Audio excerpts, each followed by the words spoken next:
почитувана председателке, почитуван народен правобранител, почитувани колеги, извинување што не можев да присуствувам на олку важен состанок, меѓутоа истовремено имаше и регионална конференција и јас бев еден од воведничарите, но не можам да не реагирам.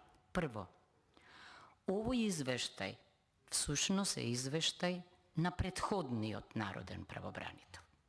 Не ваш извештај. Вие стапивте. Ве молам, оваквато однесување не му прилега на народен правобранител. Ке ви кажам зошто. Значи, сакам да го напоменам тоа.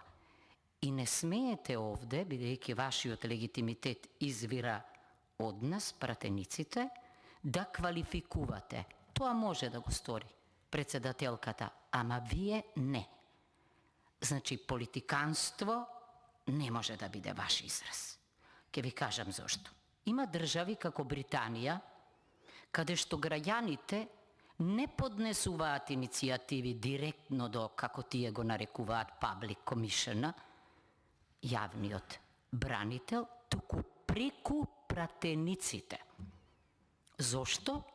За да докажат дека и народниот правобранител, и, значи, самиот, меѓутоа и пратениците, дека се тука заради граѓаните.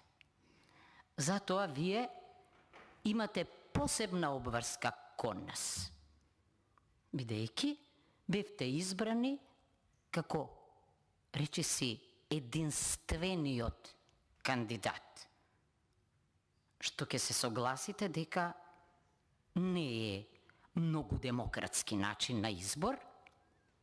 Второ, не смеете да заборавите дека неколку месеци претходно зборувате за деполитизација и департизација, ама ја не сум чула од пополитичка и попартиска функција од премиерската функција. Што е тоа, ако не е политика и партизација? Значи, пред вас доаѓа следниот, обврската за следен извештај, во кој што ќе не убедите дека сте се деполитизирале и дека сте имуни на партиски влијанија. Верувам дека со оглед на CV-то, тоа може да биде напор што ќе вложи со плод. Но ве молам во иднина да го изразите и да го докажете респектот кон нас, пратениците овде. Што очекувам јас од вас во иднина?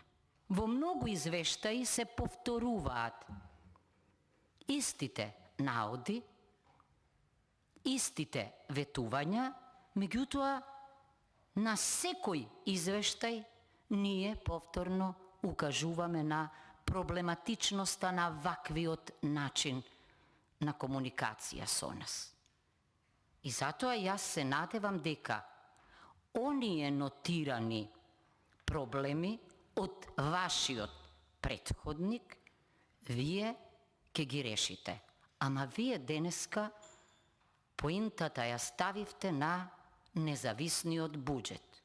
Да, постои во некои земји, во многу држави не постои независен буџет на народните правобранители, а тие функционираат на вистина како независни и самостојни.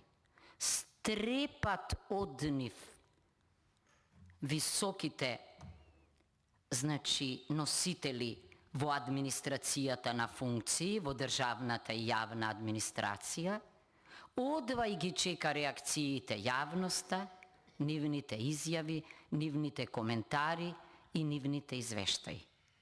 Вие, значи, ја почнавте кариерата на народен правобранител со партиски и политички благослов. И тоа ви стои. На потек се да докажете дека од моментот кога сте ја прифатиле оваа функција, дека сте ставиле крај. Тоа е многу тежок напор, Сизифов напор, зашто поинаку би било пракса во развиените демократии. Јас ве уверувам дека во демократиите на кои се повикувате не се станува народен правобранител преку партиски предлог, туку како врв во кариерата, која што значи посветеност, решеност да се штитат слободите и правата.